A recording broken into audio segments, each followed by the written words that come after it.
say, can you see by the dawn's early light what so proudly we hailed at the twilight's last gleaming, whose broad stripes and bright stars through the perilous fight o'er the ramparts we watched were so gallantly streaming, and the rocket's red glare, the bombs bursting in air, gave proof through the night that our flag was still there. Oh, say, does that star-spangled banner yet wave o'er the land of the free and the home of the brave?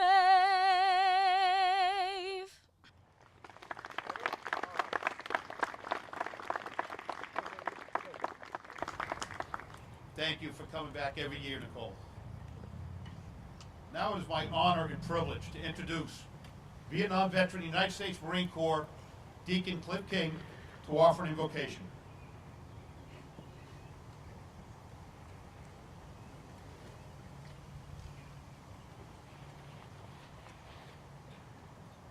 Let us pray. Almighty and eternal God, hear our prayers for our beloved brothers and sisters in arms who have given the ultimate sacrifice and have been summoned out of this world. Let them pass unharmed through the gates of death to dwell with the blessed in light, as promised to Abraham and to his children forever. Accept them into your safekeeping, and on the great day of judgment, raise them up with all the saints to inherit your eternal kingdom. Amen. Thank you. Once again, good morning and welcome to the Town of Wilmington's 2000 Memorial Day ceremony. Thank you for coming here today to show your respect for those men and women who gave their lives in service to our country. The Town of Wilmington is a special place to live for many reasons, and I'm extremely proud of the way we honor our veterans past, present, and our fallen warfighters from all wars. This year marks the 100th anniversary of World War I, and the Town of Wilmington lost two men during the war, Harold Rogers and Martin Nee Sr., are two of Wilmington's earliest heroes that paid the ultimate sacrifice for the country. They are both memorialized in squares around town. Rogers Park is located on Middlesex Ave and Glen Road, named in honor of Harold R. Rogers, First Sergeant, United States Army. Died while in service to his country October 13, 1918. Nee Park is located at Burlington Ave and Chestnut Street, named in honor of Martin J. Nee, lost at sea while serving on the USS Jacob Jones, when it was sunk by a submarine off the coast of England December 6, 1917. I would like to again thank other Wilmington police officers, and especially Officer Paul Chalafour and Susan O'Neill, both of the Wilmington Police Department, for their assistance with this year with the Memorial Day program. Representative Ken Gordon could not make it today. He told me to give his respects because he had to be in his other town of Bedford. Now, State Representative Jim Maselli is going to say a few words.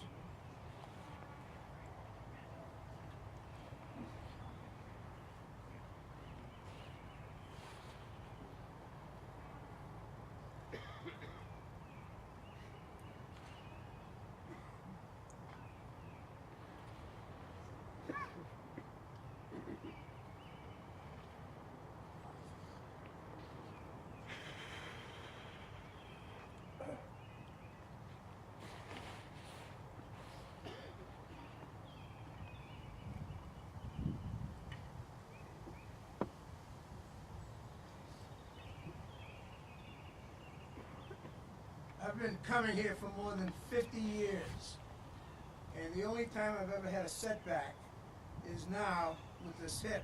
The lady keeps telling me 6 more months and you'll be running. And I don't know whether they mean running for office or running literally. I'd like to say a few words. I'm going to use one of Lou's lines. You can hear me, can't you? No? Yes. As we gather here today to remember the sacrifices of the servicemen and women of our community, the Commonwealth and the country, I can think of no better quote than my Massachusetts native and President John Kennedy. President Kennedy, in the midst of the Cuban Missile Crisis, famously stated, "The cost of freedom is always high, but Americans have always paid it." And once again, we're on that precipice with North Korea. The world was on the brink of an uncertain future, and once again, the soldiers, sailors, and airmen of the United States bravely stepped forward. Those are you, those are the folks who are buried there, answering the call. Thankfully, the world found peace those eventful days, though it not always has. In each time of crisis, war and strife, we've been fortunate to have the very best of our nation step up to the challenge, to complete their mission, to defend our interests and our shores. Thanks to the action of these brave service members, the United States has a strong, storied, and safe legacy. Leading the free world across all continents, the U.S. soldier has gone forth to undo the wrong, to ease the suffering of others, and to implement the ideals of a more perfect union. Quite tragically, many men and women have been lost along the way. And while these individuals may be lost, they are no truly dead, because they live on in our hearts. And as someone said earlier, they celebrate this day every day. Their actions, sacrifices, and ideals live on inside us, not just today. When we take special pause to reflect on their sacrifice, but every day we look to embrace their notions of, as General MacArthur stated, of duty, honor, and country. By exercising our freedoms, we carry on in their honor. By building a stronger, safer country, we move to accomplish the mission they've begun. By remembering them, we pay respect to those who have given more than others. So today, as we stop to pay our respects, we too should remember the lives that those who gave it all, and we should move to emulate those we lost. Their selflessness, dedication, and ambitions can carry on inside each and every one of us, carrying on the mission, their hopes, and their dreams. So thank you to all the current service members here today for what you do. Thank you all to those who have passed on in the line of duty for allowing us to be here today. May each one of us remember duty, honor, and country, and carry on the mission of those who did not make it home. Again, our deepest thanks, and God bless. And I'd like to remember a couple of folks who just died, passed away recently. Major Harrison, who was a major in the Army, a Ranger, and an aviator, and he came out of Wilmington High School. And Mr. Williams, who passed away recently, who would be here today trying to organize this thing along with his good friend Lou. So we've got to remember all of these folks. And someone talked about, times of peace. I don't really feel, and I'm not trying to be dramatic, that we're in a time of peace. We're on the precipice of something probably very dangerous. But we're a strong country, and we've always had those people who are willing to step forward and man their arms. And I thank you all for being here today. I was really impressed as I came in on the parade route and saw all the people who turned out for this today. And as Lou said earlier, this town really remembers. Now when I leave, I don't want you to think I'm ignorant. I'm going to be leaving to go to Tewksbury, where I've got another parade to attend and another speech to give. And these speeches are very sincere as far as I'm concerned. I mean what I say. So thank you very much. Thank you, Lou, the band, selectmen, the town, and all all of those who are standing out there who are about to recite the honor roll. And thank you, all of you who are out front here. Thank you for coming.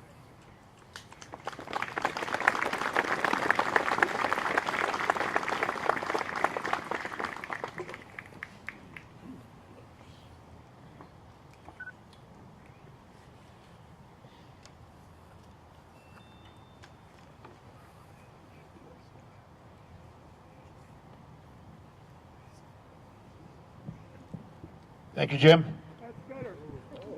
It's now my pleasure and my honor to introduce State Senator Bruce Tarr. Bruce Tarr is at every veterans event that I've ever been to, and he's extremely helpful to us down at the State House for all the Veterans Affairs. Senator Bruce Tarr.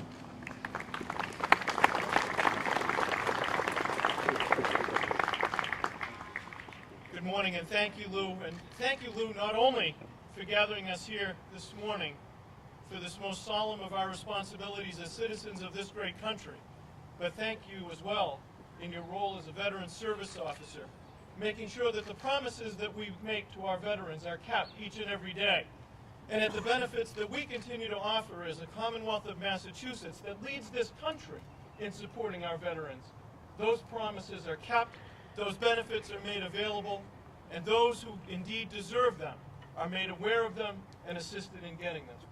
Lou Cimaglia does a tremendous job on behalf of the veterans community, and we are fortunate to have him here in Wilmington as our Veterans Service Officer. I also want to say thank you to our police and fire departments, our veterans organizations, an incredible Wilmington High School band, all of our scouts, and all of the people in this community who never fail to come together to remember the importance of the sacrifice that veterans have made on our behalf. And so it is today, once again, that we gather here. And we gather here called upon particularly to think about the 100th anniversary of World War I. A war that was called by British writer H.G. Wells, the war to end all wars. That phrase was so striking that it's also been attributed to others in the history of our nation, in the history of the world, including President Wilson. My suspicion is it was called the war to end all wars because of its extreme brutality, because of its identification of the evil of oppression and tyranny that needed to be repelled to protect the goals and the ideals that we share of freedom and justice and liberty for all. And I suspect at that time, because of those things, people hoped and believed that that kind of conflict would never happen again because it was so extreme. Sadly, history has taught us that that was not the case. That tyranny and oppression resurface throughout the years, and they need to be confronted and repelled and defeated. And in order for that to happen, from generation to generation, those must rise up who will be the agents of our defense. Brave men and women who leave sometimes ordinary lives to become extraordinary heroes. Each and every one of them faces the kind of terror and sacrifice that many of us can only imagine if we choose to think about it at all. And that's why we must be unyielding in standing in their defense. World War I was not the war to end all wars. The work of brave men and women on behalf of this nation throughout the world was not finished, and it is not finished today. Neither can our work be done to support them. We live in a state that stands above others in providing benefits to say that we care about you to those men and women, that we honor your sacrifice, that we won't forget you, and that we will always be there when you turn for help. It was so this past week as the Massachusetts Senate, following on what the House had done in April, debated over 1,000 amendments to our state's budget that spends over $40 billion of tax money. And as those 1,000 amendments were considered, there were amendments to support our veterans. One, to say that if someone is eligible for the Medal of Liberty, even if they have no immediate next of kin, that medal will be awarded. Two, to modernize the way that we give our welcome home bonus to those who serve currently in conflicts, to make sure that we capture every one of those dangerous places where they are serving. And three, to make sure that when a Gold Star parent applies for the Gold Star annuity, that its payments start on the date of death of the American hero that led to its award, and not just when that parent happened to find out that that benefit was available and applied for it. These are the kind of things that we continue to do because they are right, and they are just, and because you demand that we do them as you should. World War I may not have been the war to end all wars. The things that we are doing currently in state government will not be the last things that we do to support our veterans, nor should they be.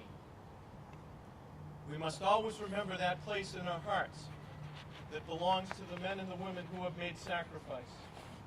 And we must always, from that place of justice and doing what is right, take whatever action is necessary, just as our veterans have done that to defend us.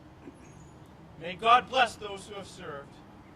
May God bless the United States of America. And may we always stand united in the support of our veterans, as they have stood united time and again in defense of our freedom. Thank you all very much.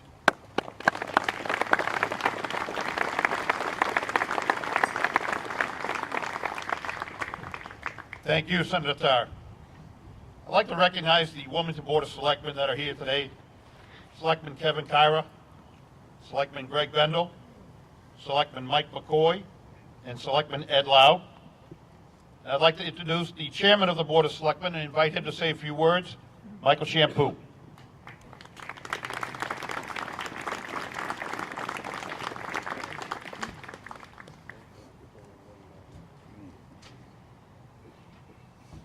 Good morning, all. Thank you, Lou.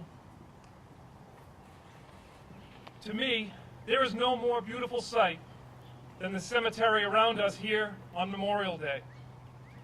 I know that may sound weird, but the beauty I see is the sea of flowers and American flags across the rolling hills of this place. Those flags, set at the stones of men and women who courageously and selflessly served our country and who have passed on from this world, are a fitting and appropriate symbol of our collective respect and gratitude to them for their service. Moreover, it is important to note that those flags did not just magically appear there. They were placed there by volunteers, Wilmington residents of all ages, representing organizations or individuals out of a sense of obligation to honor our departed servicemen and women, especially those who gave their lives while in service to us. I encourage all who hear me today to find a time soon to quietly roam this cemetery and take note of the hundreds of brass plates that bear their names, military branch, rank, and conflict, if applicable. Consider that we are free to gather today with our parade and with cookouts and parties only because these soldiers put themselves in harm's way to ensure that future generations, us, and our successors would be able to do so. Wilmington, its people, and its government place a high priority on honoring our veterans, alive and deceased. I know that I speak for my colleagues on the Board of Selectmen in expressing our commitment to continue to keep these reflections as a top priority for present and future generations. I wish to express gratitude to Mr. Semaglia and his staff for his tireless efforts in service to our town this day and all year long. And I wish to commend you all for being here today to honor our fallen heroes. God bless us all, and may God bless the great community of Wilmington, Massachusetts. Thank you.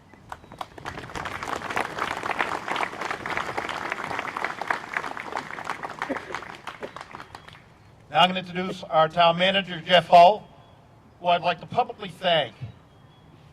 Jeff Hull has been so supportive since he became the town manager a few years back of the Department of Veteran Services, and has given us and helped us any way he can. So I really appreciate that, and I'm going to invite Jeff Hull, our town manager, to say a few words. Good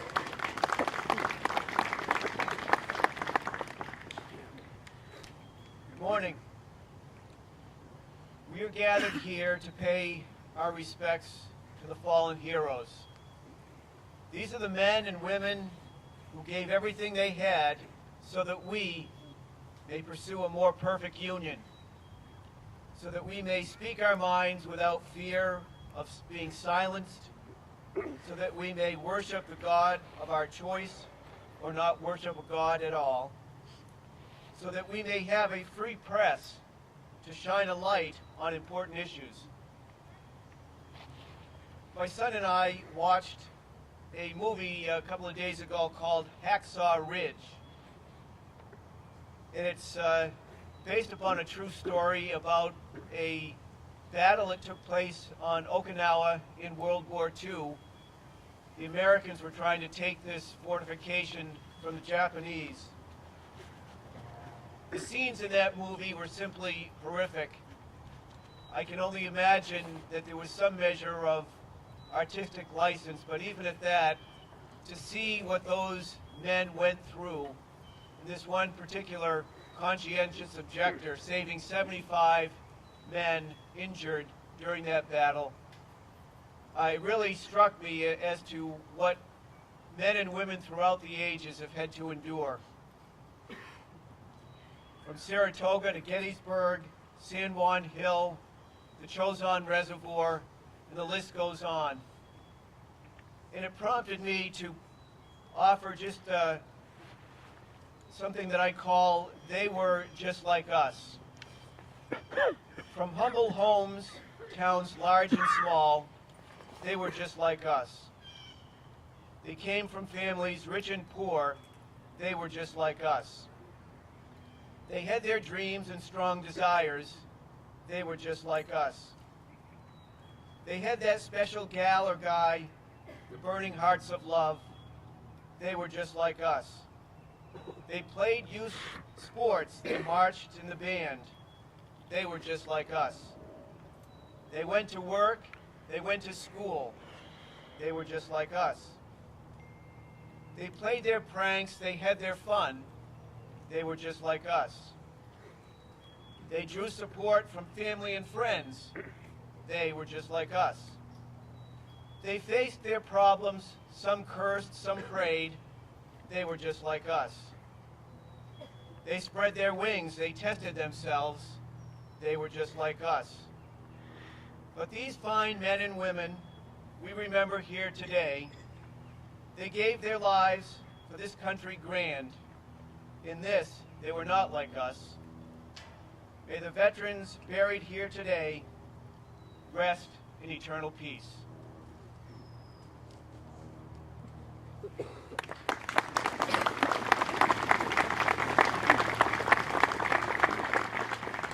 Thank you, Jeff, and thank you again for supporting the Department of Veteran Services throughout the year.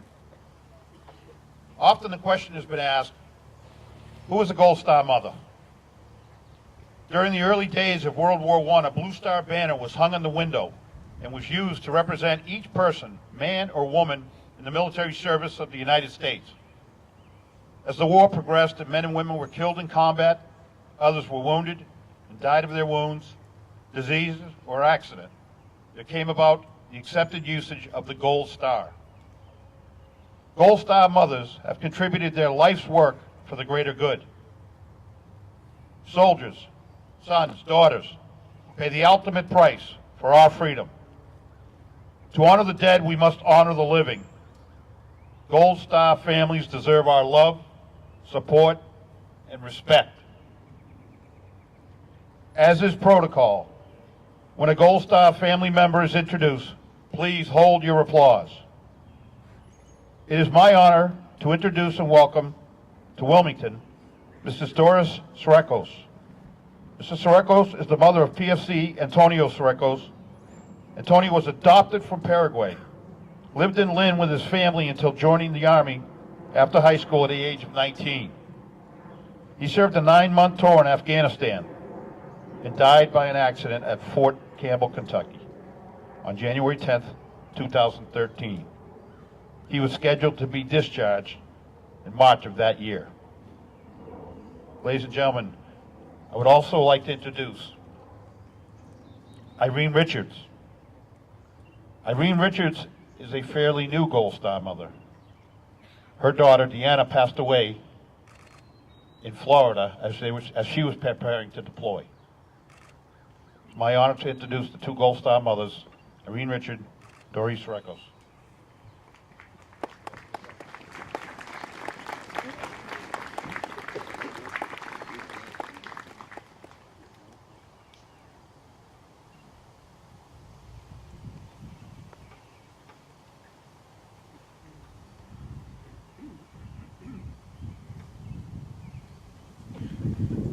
Good morning. My name is Doris Sirakos, and I'm from Lynn, and I'm a Gold Star mother.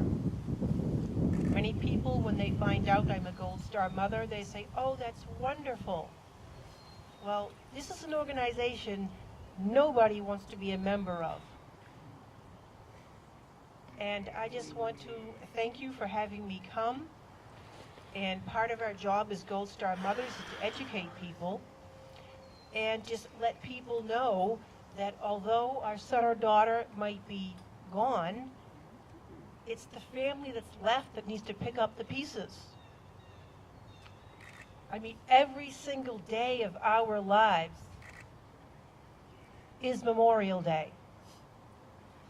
Memorial Day is not about cookouts and a mattress sale.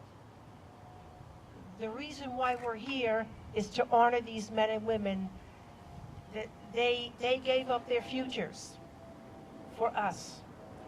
And we just want everyone to remember our sons and daughters, because that is the greatest fear of all, is that they're forgotten.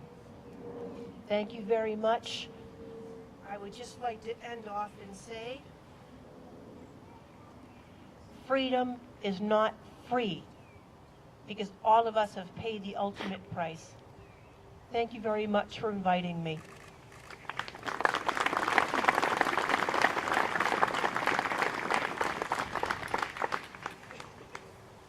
Good morning, everyone. My name is Irene. I came from Ashland, and it is an honor to be here today to say thank you to all those servicemen and women who sacrificed their life to defend and protect this country and to keep us safe. Their service is not only to be honored or to be remembered today, but it's every day in our heart and in our memory. Thank you for them, all those wonderful service what they done for us.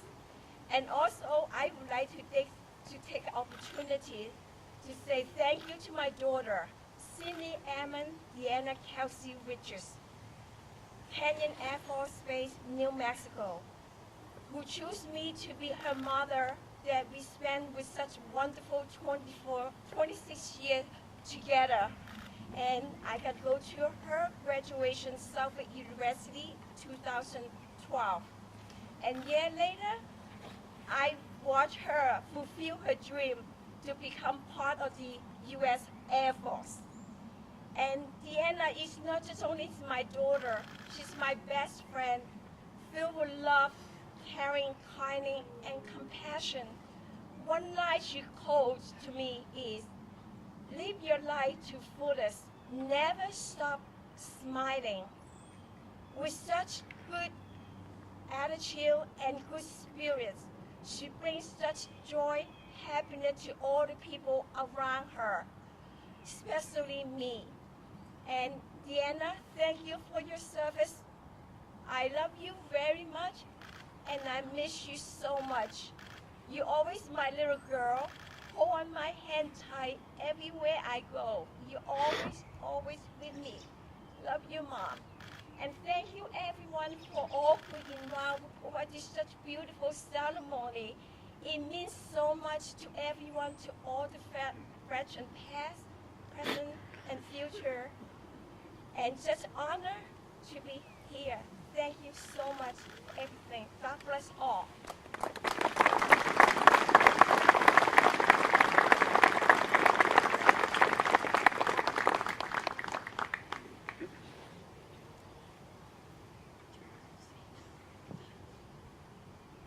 Thank you.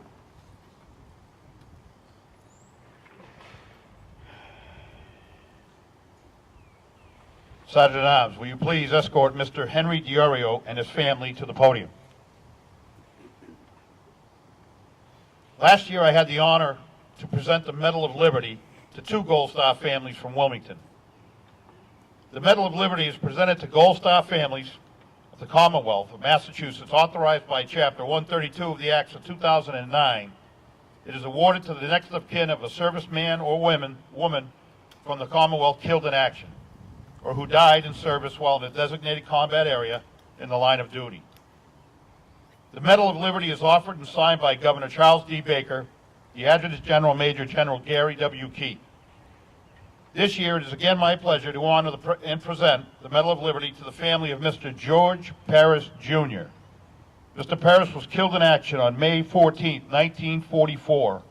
I would like to present Mr. Henry Diorio the Medal of Liberty in honor of his uncle, George Paris, Jr., killed in action, World War II, and invite Henry Diorio and his family to place the wreath in front of the monument, and then we're going to have a musical presentation from the Wilmington High School Band.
Thank you. In Gettysburg, Pennsylvania, on November 19, 1864, then President Abraham Lincoln delivered his now famous speech at the dedication of the National Cemetery at Gettysburg, a cemetery that had the graves of soldiers from the North and the South that gave their lives for what they believed in. The town of Wilmington has a wonderful tradition of inviting a Wilmington Middle School 8th grade student to read the Gettysburg Address. It is my pleasure to introduce Sam Juergens, this year's 8th grade student from Wilmington Middle School, who will read the Gettysburg Address.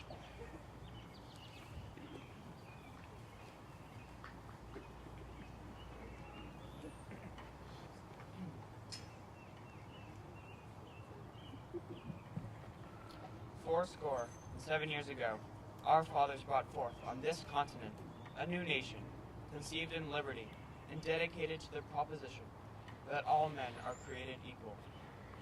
Now we are engaged in a great civil war, testing whether that nation, or any nation so conceived and so dedicated, can long endure. We are met on a great battlefield of that war. We have come to dedicate a portion of that field as a final resting place for those who here gave their lives that that nation might live. It is altogether fitting and proper that we should do this. But, in a larger sense, we cannot dedicate, we cannot consecrate, we cannot hallow this ground. The brave men, living and dead, who struggled here, have consecrated it far above our poor power to add or detract. The world will little note, nor long remember what we say here, but it can never forget what they did here. It is for us the living, rather, to be dedicated here to the unfinished work which they who fought here have thus far so nobly advanced. It is rather for us to be here dedicated to the great task remaining before us, that from these honored dead we take increased devotion to that cause for which they gave the last full measure of devotion, that we here highly resolve that these dead shall not have died in vain, that this nation, under God, shall have a new birth of freedom, and that government, of the people, by the people, for the people, shall not perish from this earth. Thank you.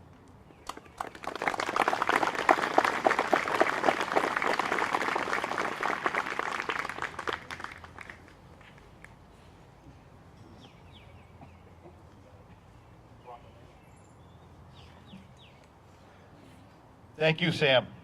Wonderful job. Another long-standing Wilmington tradition is to have a Wilmington Middle School 8th grade student read a Memorial Day poem.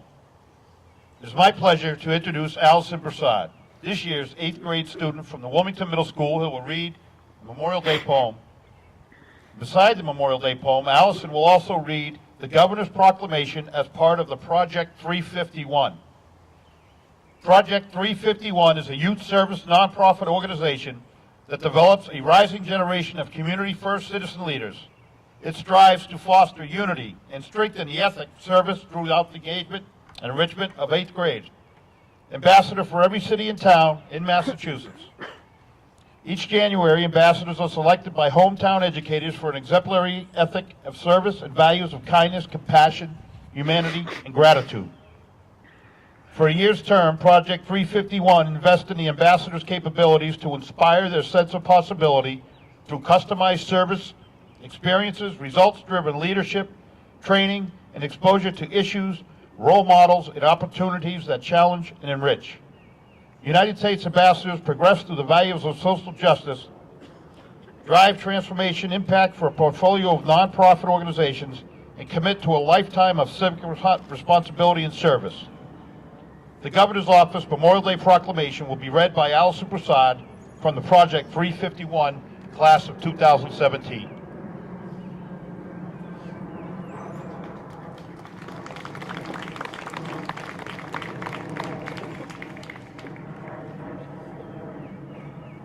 To Them We Owe by Don Nielsen.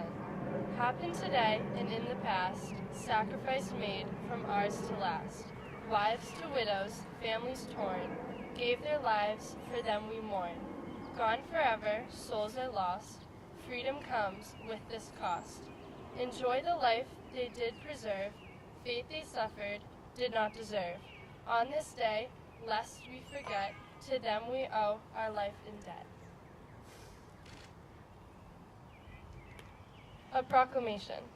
Whereas while the nation was still recovering from the horrors of the Civil War, people in cities and towns across the country gathered to honor those Union and Confederate soldiers who had given their lives, celebrating the first Decoration Day.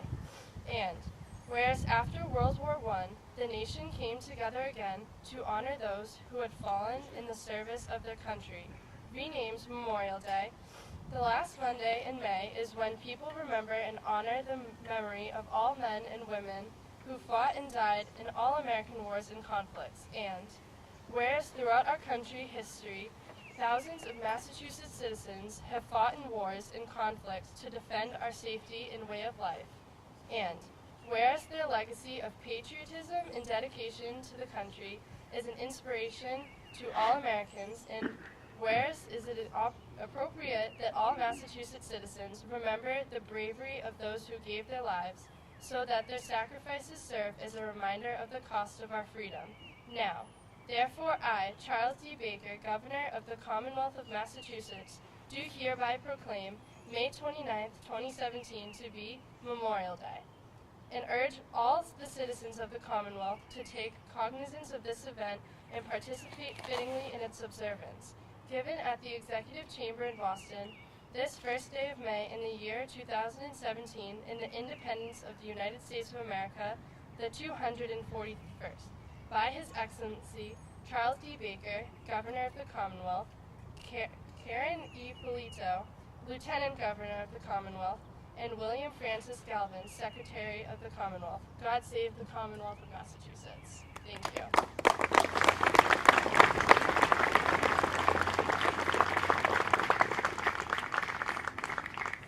Thank you, Allison.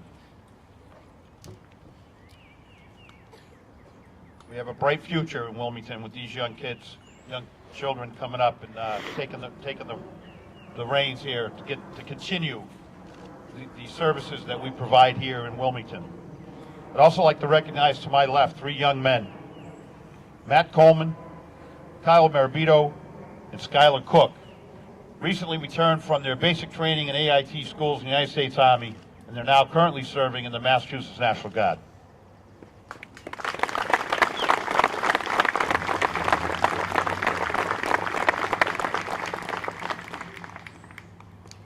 We were all that young once. The crosses to my left represent the men and women who were killed in action or are missing in action while in service to our country from the town of Wilmington. Of all the duties I perform every day as the veteran service officer for this great town, reading the names of our fallen heroes every year is a charge I am truly honored to be able to do. I ask all the commanders of the Honor Guards, veterans units, police and fire to proceed to the area in front of the grave markers and return the salute from the standees at the markers as I read the town of Wilmington's missing in action and killed in action roll call. Max Jacobs, World War II. Wesley W. Colburn, World War II. Herbert A. Nitchie, World War II. Walter R. Joy, World War II. Elmer M. Drew, World War II. Benedict Lipp, World War II. John A. Martins, World War II. Albert L. Ayotte, World War II. Joseph C. Cochran, World War II. Francis E. Babine, World War II. William F. Cadlick, World War II. Leslie W. Wicks, World War II. Stephen J. Pilcher, World War II. Walter F. Goss, World War II. Chester L. Garrity, World War II. Henry T. Fitzgerald, World War II. John L. Berrigan, World War II. Herbert F. Johnson, Jr., World War II. Martin J. Nee, World War I. Commanders of the Wilmington Police Department's rifle team, please prepare to fire a volley of 3, which will be followed by a cannon volley by the Wilmington Minutemen.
Once again, I'd like to invite Deacon King for a closing prayer.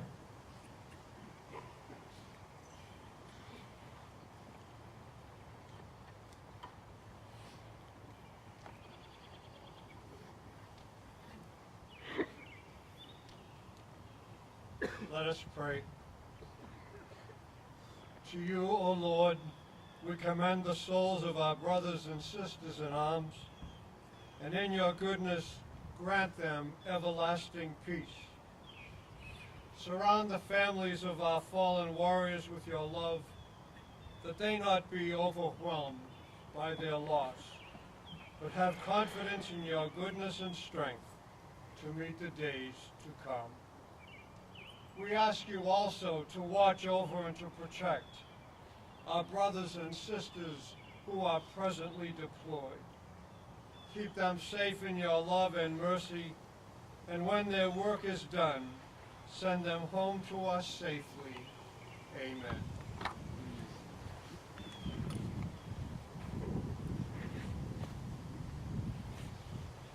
I'd like to thank everybody for coming out here today, all the veterans organizations, youth groups, Wilmington Fire Department, Wilmington Police Department, town officials and employees, the Wilmington High School Band, the best band in the land.